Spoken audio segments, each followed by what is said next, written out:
Well, hello everyone. It is Monday night. Chad and Megan here, and we are so thrilled for you guys to meet some of our friends. We have Tyson and Shea Durfey with us. Tyson and Shea have been married for 6 years. They have two beautiful girls, Risen and Praise, and they are every bit of their names, and so it's so fun. It's been so fun to get to know you guys over the past probably 4 years. Because Praise is how old? She's 2.5 going on 13. 2.5. So we knew you before you were pregnant, Yep. before you were expecting. So it's been fun to get to know you guys, to get to watch you. And then Chad has a special affinity for you, Tyson. Yeah, it's fun to watch him. Obviously, some of our friends may not know who they are, but they're in the rodeo world. We'll make sure that we give you your link so that you can follow them after this podcast. They're a little more famous than us. We're not famous at all, but they are. But we're honored to have them here tonight. We'll be talking about balancing the marriage and work. So for you guys out there, y'all tune in, lean in, listen in, because Tyson's going to give us some tips on how to balance family and work. That's right. So we'll just start out with you guys tell us a little bit about why you said yes to each other and your love story, because it is absolutely one of my favorites. Okay. There is actually a link that I'm going to post in the comments later where you can watch their whole story where they shared it. Babe. But we're going to just hear the short version real quick. All right, I'm going to take it, guys. So I first laid eyes on this lady the very end of February 2010. And immediately when I saw her, I was like a guy that envisioned like wind blowing through her hair or just throwing it around like that. And I knew in that moment, this is my wife. She just doesn't know it yet. That's the best. What I knew. Yeah. I knew it in that moment. And the reality of the thing is, it took me about 6 months to get her phone number. It took me nearly 2 years of follow-up. I'm talking about follow-up. I sold this lady that I was the guy. And she finally said she would date me. But she said I couldn't date you unless I asked her father. Well, small problem. Her father was in Australia on the other side of the country. So I then had to wait a few more months. Finally asked him if I could date his daughter, and he said yes, thank you, Jesus. But I did, and the reason it took 6 months for me to date you, well, actually to give you my phone number, is because I wanted to make sure you were legit and that you weren't just some guy wanting my phone number. I mean, and then we went and had coffee, and honestly, Tyson was like the nice guy. And like young girls get it, like we date stupid guys. I don't know why we do it, but we do, and then we learn why we don't want to be with them. And I knew when I met Tyson that if I dated him, potentially he'd be the marrying type.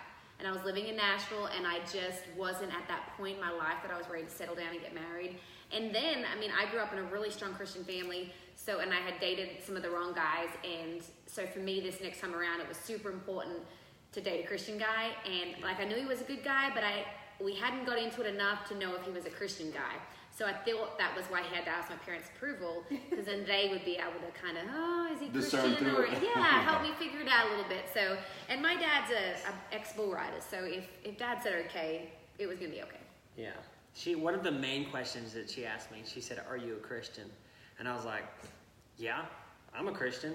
Like, yeah, I'm a Christian. At that point, I really was not a Christian. I knew who Jesus you didn't was. Tell the truth. Yeah, so I knew who Jesus was. But then again, so does the devil, right? So I was like, if I really want this girl, I want to make it work, like I need to crack my Bible and start reading it. And I did. And God got a hold of me. Yeah. He really did in a big way. He went from like not knowing the story about Jonah and the whale to literally like quoting scriptures and like way above me. And I'm like, oh my gosh, like I need to catch up. This is crazy.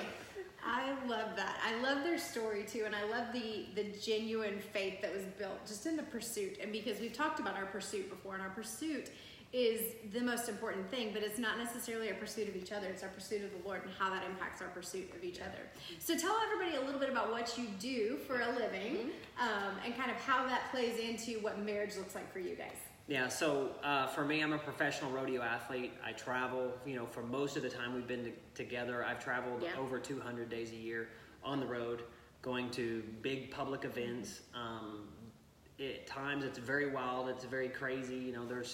At rodeos, there's not always... You being wild. Not me.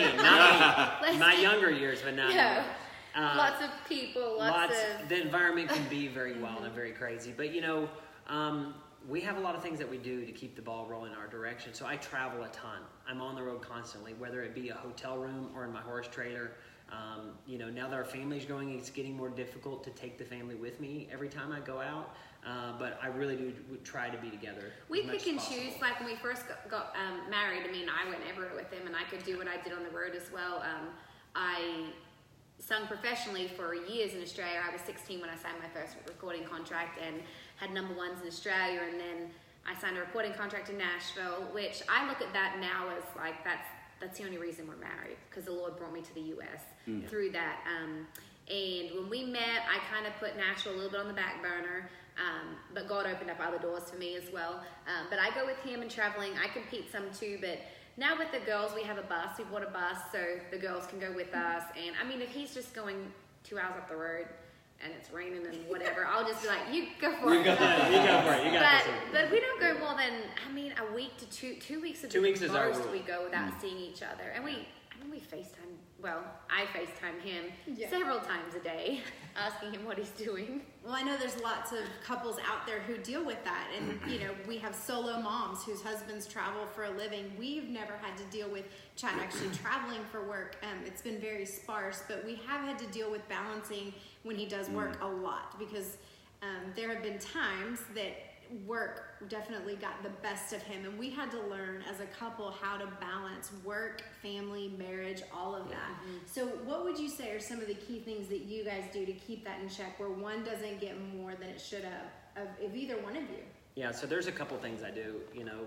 We have clear outline rules. Certain things that we know that is right and we don't cross them. Okay, but I like to envision our marriage or life in general as a pie graph. I'm a numbers guy, right? Absolutely. And I like to see every piece of the pie slit up the right way, right? So if you have several different sectors to this pie graph, and you have work taking up 85% of it, that leaves a small sliver for family, small sliver for God, and things are going to be out of balance, and you're going to have fights, you're going to get mad at each other, all these things. So as long as my God graph on that pie chart is the biggest, I know that everything else will fall into play. I know that I put my God first, and God is a glue that's going to keep us together. And that's one thing I would tell you guys out there. No matter where you're at in life, what you're doing, whether it's work, love, family, marriage, put God first, because he is the glue that's going to hold everything else together. I feel like more like specific things I know, like on the road, with what Tyson does, not that it's a big deal, but like you're signing autographs and your rodeos, and there's a ton of women around and girls. They're girls, and I just sit there and I watch it and I think it's amusing. But when they come to get Tyson's autograph, I don't know what he puts off, but you can tell they know he's a married man. Whereas some of the other people that might be there that are married, they don't put up that same, I guess, is it the word persona? People just know Tyson's married. He's super polite and he's going to talk to everybody, but he definitely has like a fine line there of like, hey, I'm Tyson, nice to meet you. Like, I think that me being in the music industry, I've watched other men musicians too, and there's definitely like a fine line. It doesn't have to be if you're famous. It's like in your workplace, whether it's women in your workplace, if you're a guy or girls, or vice versa, even like guys with me, like I can be friendly and talk to them, but they know I'm married, and there's like a line, and we just make sure that we don't even let it cross or let any thoughts come in our mind, because Tyson's so honest. Like, we have a real open marriage. Like, he'll say to me, like, he'll tell me, he'll be like, oh my gosh, like, the devil was in my mind today. Like, I seen this girl and this is what I seen. And like he tells me that stuff, and I'm like, I don't really want to know that, but thank you for telling me that. Like, thank you for being honest, because it's, it's refreshing. That's so great. I want to take on one more thing that the Lord just popped in my brain. Perfect. I hear guys saying all the time that you can look but don't touch. I'm going to tell you right now that looking opens up the door for the enemy to get in your mind, and you cannot do it. Even idle talk with the guys, like, hey, what are you doing tonight? Like, if I'm signing autographs and a lady comes through that's dressed inappropriately, if I said, what are you doing tonight, even though I'm saying it's friendly conversation, that's not correct. No. You don't talk about it, you set your boundaries, and you never cross that line. In saying that, I choose not to drink, because I know there's a spirit of lust that has chased my family around, and a lot of the people in my family have fallen short because of drinking. So I don't put myself in social environments where temptation can even flourish. I don't drink Temptation then again could flourish even more if I drank and were in those social environments. So I set those boundaries and I do not cross them. You know, for us, I'm in sales, and a long time ago, I'll never forget, Megan was riding in the car with me, and a lady had called me, and I was just being who I am on the sales side of me, and I remember her saying, that was a little flirtatious, and I being a sales guy, I was like, I don't think so, babe. But I remember from that point on, it was probably 15, maybe 20 years ago, that we put in boundaries for one, if I go calling somebody that's just a woman in their office, that obviously I don't do that. I don't let them ride in my car. You know, we have a lot of people that call on us that try to sell us stuff, vendors, that we don't go to lunch with the opposite sex. We always put in the boundary of, you know, if somebody else can come, we can go, but if not, we're not getting in the car and riding alone. Yeah. So that's some of the boundaries we've done in our marriage. And I think boundaries, they're not rules, and they're not you have to do this or else. There's safeguards that we put in place. I think about when we first bought our farm, we had cows up here at the front, and I think about the fences that you have to put to keep the animals in. They're to keep what you want to protect inside, not necessarily to keep other things out. So because we have boundaries, it's to protect our hearts, to protect our marriage, not necessarily because I'm worried about you or what another influence is going to do, because I trust him. You worry about them? No. Okay. I'm not worried about them. Okay. I'm only worried about us, and it's to safeguard what God wants for us, not necessarily what we're afraid of. I completely agree with that. And totally. I just want to add one more little thing. I'm sorry, I'm not trying to jump in. God is just dropping these bombs in my mind right now, and they're blowing up. So, like, what general goes to war not prepared for battle? Like, when I go to war, I don't care if I'm competing against somebody else. Like, I want to win. I want to win in my marriage. I want to win in my finances. I want to win in my sport. I go prepared. If I have weaknesses with certain things, I make a plan of attack, a plan of battle. That way, when I go fight that war, I'm going to win. So it's the same thing in your marriage. It's the same thing. If you have that spirit of lust, you can cast it out. You can cast it out. You can set up goals and safeguards to keep you from falling into that trap. And just be a warrior, man. I mean, we were created to be wusses. We were created to be warriors in Christ. Amen. That's right. That's good. So much of balancing work, home, family, marriage, all of that has to do with guarding our hearts, which is exactly what you're talking about. But it also comes down to setting those goals, setting those priorities, the things that are important for our family. I know for us early on, we kind of had some core values for our family, and they were super simple, that we were going to love God, have fun, and make memories. And that was kind of our filter that we took things through, and that we tried to raise our kids in that environment. So what for you guys are some of those core things that you're trying to raise a family and kind of build your marriage on? You know, we were talking the other day about activities that we do that keep us together. All right, so I did this post on Instagram, and you know, when you do a post on Instagram, you word the caption perfectly, you take the time, you get the filters right, but I was just really raw. Like, I could go play golf, I could go shooting, I could go fishing, and there's nothing wrong if you do that kind of stuff. There's nothing wrong with that. But me, my time is limited when I'm at home. So every waking moment I choose to have activities that bring us closer together. So I'm gone with my rodeo on. I'm gone with the businesses that I run, that I do. I'm gone with endorsement contract stuff. So I'm gone so much. When we're home, we're in the arena together. We're riding horses together. A lot of times Shea will help me practice. She'll help me rope. We're riding bikes. I'm tired. What a calf. See, this girl can untie calves. But we pregnant, if I remember right. Yeah. But we do activities that bring us closer together, whether it's going to the park with Praise or spending time on Sundays when I'm home.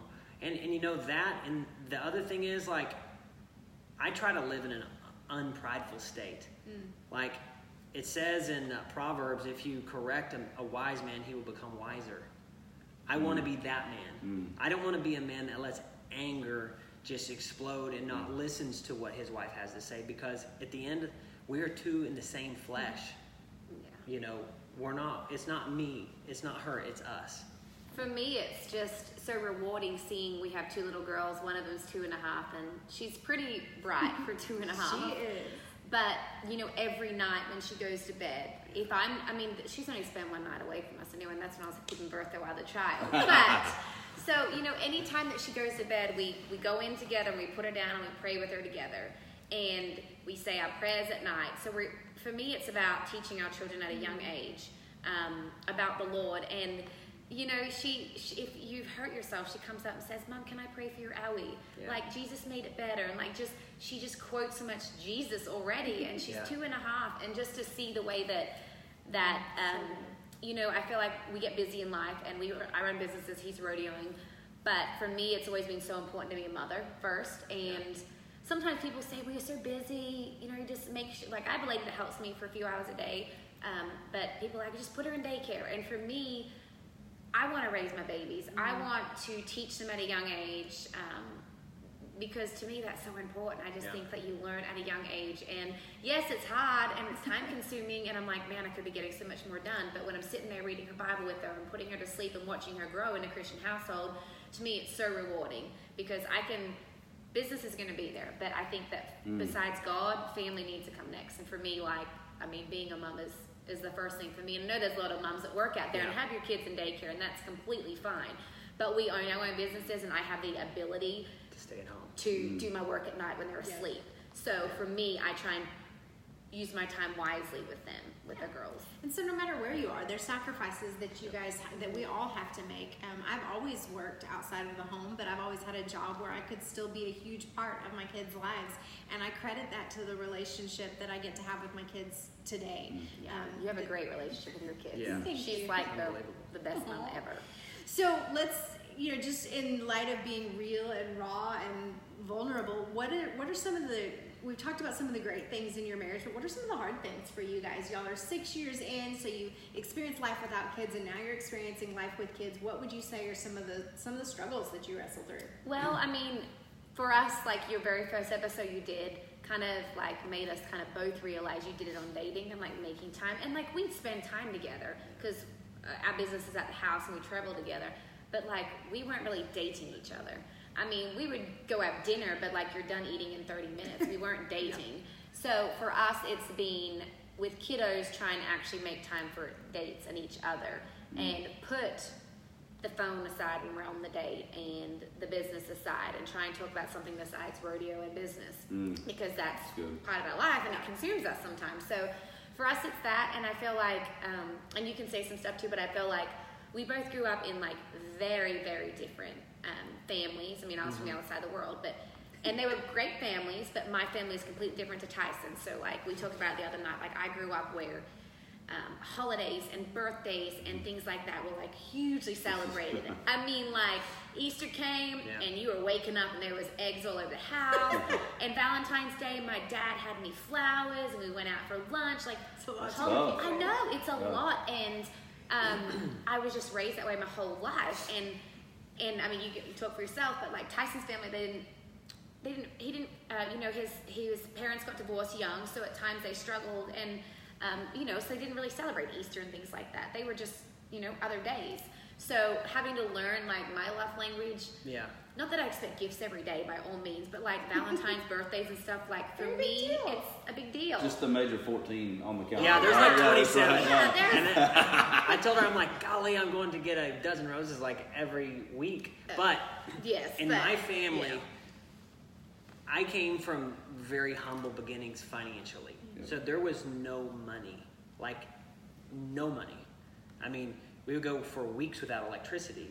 We didn't have food for weeks at times. And my mom, you know, when I was living with her, she didn't know about government programs. She would not apply for them even if there was. So I would have to wander around to kids' houses just to get food because there was no food.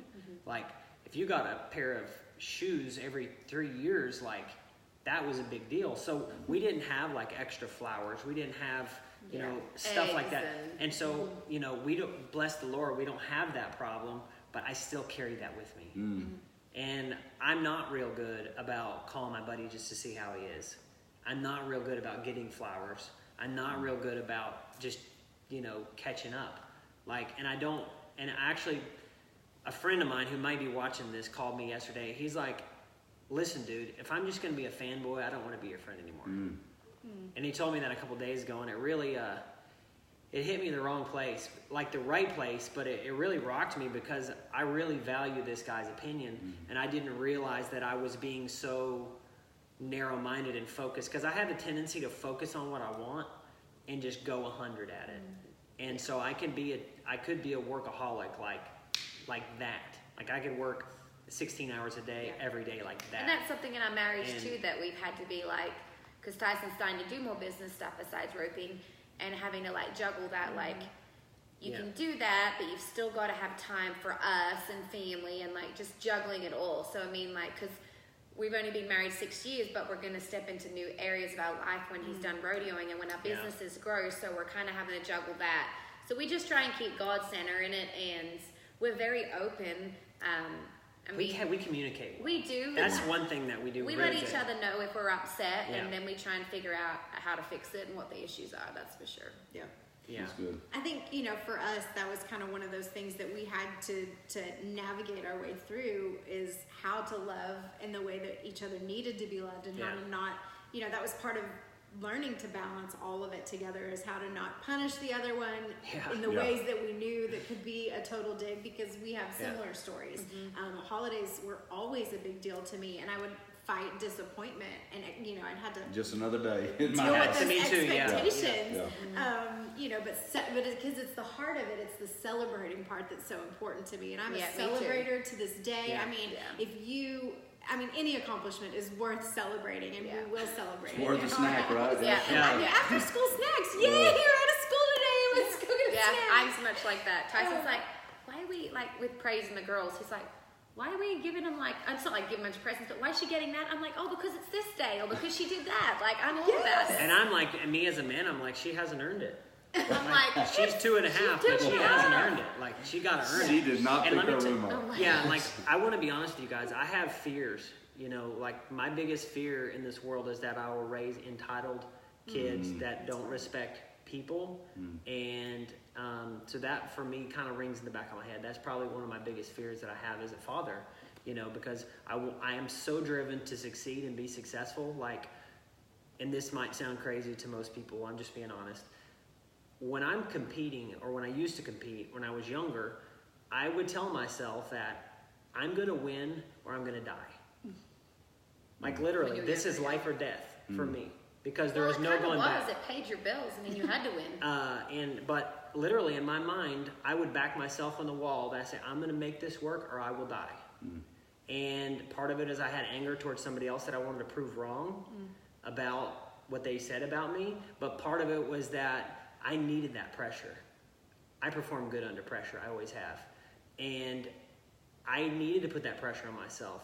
And so I want to make sure that, my kids have respect for people, love people, add value to people, do great things.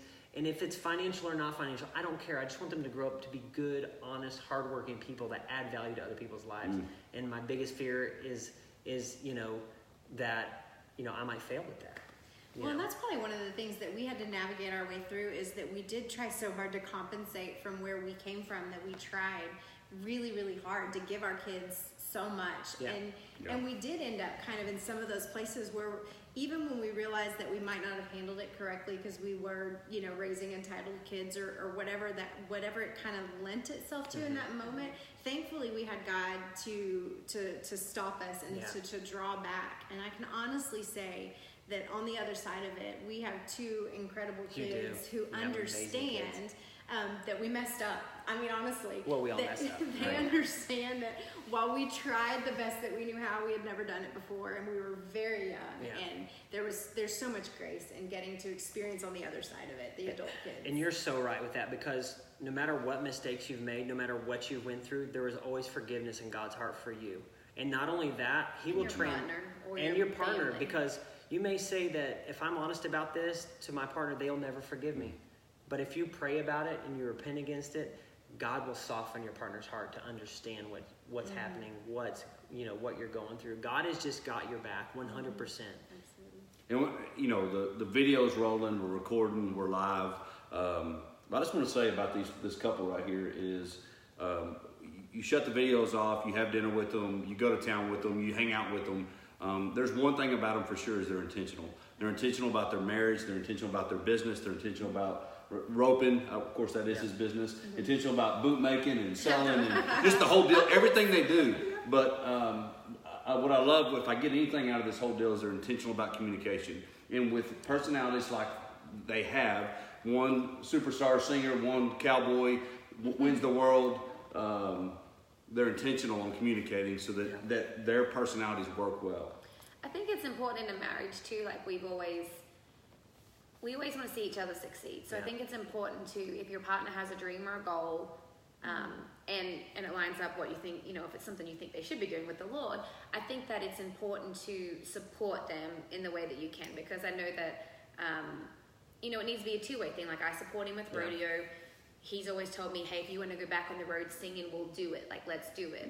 Or whatever I want to do, he supports me. And we pray about it and things like that. But I think it's important to support each other, because I don't think that in a marriage, I know the man is the man of the household, but I think both people need to have goals and dreams for them. The woman just doesn't need to stay home and just, unless that's what she wants to do. If her goal is to raise her babies and be a mom, well, support that and make her be the best mom she can. But I think it's super important to lift each other up and try and see each other succeed, because that's what's kept our marriage. Because I don't think I would just want to sit on the bus following you around doing nothing and not being able to achieve anything that's in my heart and my desires that God's given me. So that's been a thing that's always helped with our marriage. Yeah, both partners need to be fulfilled. Yeah. I think the word is fulfillment. Yeah.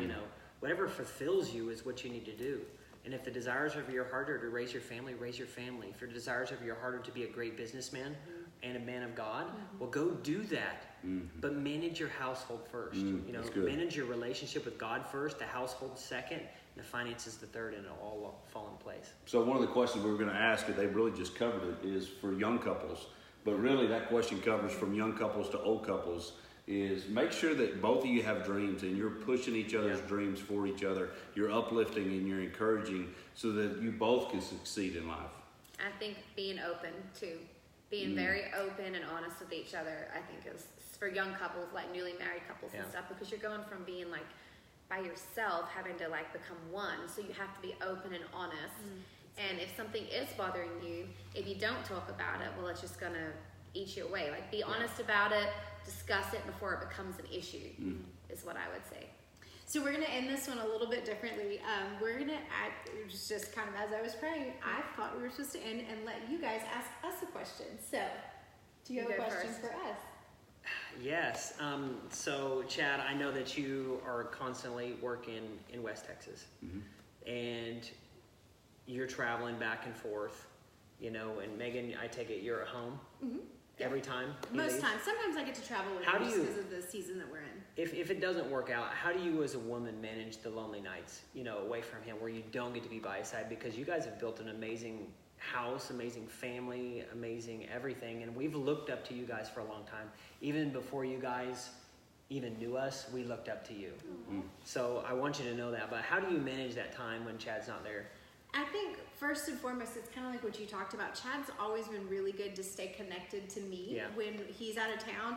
We have, it sounds silly, but we have a journal that we use that we write back and forth to each other that's like a surprise journal, and it just shows up at random times. So usually if he's going out of town, or if I'm going out of town, or if we're going to be away from each other, or like if he's going, I'll write in the journal and I'll stick it in his bag, and he'll get it when he's there, and then he'll write and he'll leave it the next time he leaves. And it's just a good tool for us to be able to connect in a way that's on paper, something that you can read repeatedly. But I think the phone calls and just making sure that we do connect while he's away is probably one of the most important things, because I do care about his day. I do care about the business that he's doing. I do care about all those kind of things. So if I don't do a good job of showing interest in those things, he's not going to talk about those things. So then when he's away and just totally focused on work, he's not really going to want to talk to me because I'm not interested in those things. So I have to cultivate that with him. And that's so strong that you say that, because there's a lot of guys out there, that are in the oil field business. There are guys out there that, are in sales, that travel. And maybe they're not calling their wife. Maybe they're not calling their spouse. Maybe they're not checking in on the kids like they should be. This might be a slap in the face. This might be a wake-up call for you. Listen, these guys have had probably one of the most pure marriages that I've ever had the ability to witness. I've witnessed, excuse me, getting emotional here. I'm sorry. I've witnessed divorce in my family. I've watched my parents, knock the crap out of each other in front of me as a little kid and just sit there and cry, So it's really beautiful to see you guys do that, because you never know who you're going to affect. Like, you affected us and we didn't even know you. So you guys out there that, are workaholics, pay attention to your wife. Pay attention to the subtle things that she does. She might be calling for your attention, and you don't even recognize it because you're so busy working. And I will say, know that your kids, if you have kids, are watching you. Yeah. They're always watching you. You're always leading by example. If you're affectionate with your partner and you're loving on each other and speaking positivity, your kiddos are seeing that. So I think that's super important too. And to follow up with what Megan said is make sure when you're out of town and you're away from them that you're answering your phone more often. Because a lot of times when we're home, we're like, hey, I'm going to see her in 2 hours, so I may send her to voicemail knowing that I'm in front of a client. But you know what? Just tell that client. Be bold and just say, you know what? Hey, this is my wife, and I've got to grab that call real quick. And if that client has a problem with it, they're not a good client. Go get you another one. Yeah. That's right. Shea, did you have one? He kind of took my question. Let me think about this. Man, I listen to all their podcasts, so I kind of know all about their life and their story. If you don't have them, we just wanted to open it up. Oh my for that. goodness, y'all! Look, It's this is bedtime. This must be my child needing milk alarm or something. She does have a teeny tiny Let me one. take this alarm Yeah. off so we can. It's not even on there. Well, That's Tyson, just y'all the tell devil. us how so they can follow you. Yep, Yeah, yes. so you can follow me at Tyson Durfey on Instagram. I post daily motivation for certain people, whether you're a cowboy or you're in sales or whatever. I post daily motivation, whether it be some kind of talk that I give or a post or a follow on the story. You can follow me on Tyson Durfey on my fan page on Facebook, and make sure and go follow my wife because she's awesome. Absolutely. I'm on there too. Hold on, I got a question. It just popped in my head. I want to know. So you and your kiddos have, when we look at you and your kids, you have great relationships with your kid. Yeah. So it's always said that you don't want to be your kid's best friend, you're their parent. But when I would look at you guys with your kids, I feel like you were doing both. Somehow you're their best friend still, but you're their parents, and it's really neat because I have little kids and I always get told, oh, you don't want to be their best friend, but I want to be her best friend, but I still know I need to be her parent. So I don't know, how do you do that? That's really... I would say for us is I disciplined well, and I say that not pridefully. Yes. But I always disciplined. But one thing that we always made it a point is we come back and we loved well. So they knew where they stood. They knew what they did wrong. They knew that there was punishment, but we also come back and loved. And I think that's a big part of them coming back now and our relationship that we have with our son and daughter and son-in-law and future son and future daughter-in-law as of Saturday. But just because we loved well, we made it a point, as mad as I got, and I wasn't always the best punisher because I would lose my temper and maybe break a couple cell phones, I don't know. But then I would come back and love. Yeah. Yeah. And I would say now on the other side of it, we're able to admit our mistakes. It was harder when we were younger because pride did come in and we were like, we're going to do it this way and you're going to do it this way because we said so. But then once God kind of shifted our hearts to really tending to their hearts, that it wasn't about the fruit, their behavior, it was more about the roots and what we were planting in them. That shifted, towards the end, and I had to deal with some fears that it was too little too late. But my prayer was always, I'll know I did a good job as a parent if they come home and it's their choice. And we're sitting here with two kids that choose to come home. And so I'm so thankful and so blessed by that. And it's not perfect, but it is totally important. But the roots really that you neat to see. planted, if you look at generational gaps, curses can follow you to the third and fourth generation. But what you guys are doing with the roots and the foundation that you've given your kids, it's going to go on to your grandkids and your great grandkids. Just think of the type of people that are going to be brought into this world because of what you guys have done. So you guys are awesome. Well, you guys are incredible. Thanks so much for being here with us tonight. Make sure you connect with them on social media. If you loved what you heard tonight or you are encouraged at all, we love when you share it or when you comment and you let us know. We would also love to know, we didn't ask you a question at the beginning because I saved it for the very end, but we would love to know what you guys do because it is all about balancing work and home and family and marriage. So let us know what you do for a living. And then if you have any questions for the Durfeys or for us, put them in the comments. We'll make it a point to check over this over the next few days and answer any of those questions we can. So we are so thankful for you guys. Thanks for being here with us tonight. We love you. And we've got a marriage conference coming up. I don't know if you heard about it. We're hoping the Durfee schedule might have a little gap in it where they can join us at the conference. But if not, you guys got to meet them now, and they'll come back again, I'm sure. But you can get all that information on elevatehim.com/marriage. We would love for you and your spouse to be a part of it with us. So We love you guys, and we'll see you next week. Yep. At 8 o'clock. We're 8 changing the o'clock. time. Yay, 8 o'clock. We're bumping it up. Sorry for all of you who wait till 8:30, but Chad's just a little too tired at 8:30, so we're bumping it up to 8 I'm exhausted. o'clock. Yes. You can watch the replay, and we promise it will be worth it. So we'll see you guys next week. We love you guys. All right. Thanks, love y'all. guys. Adios.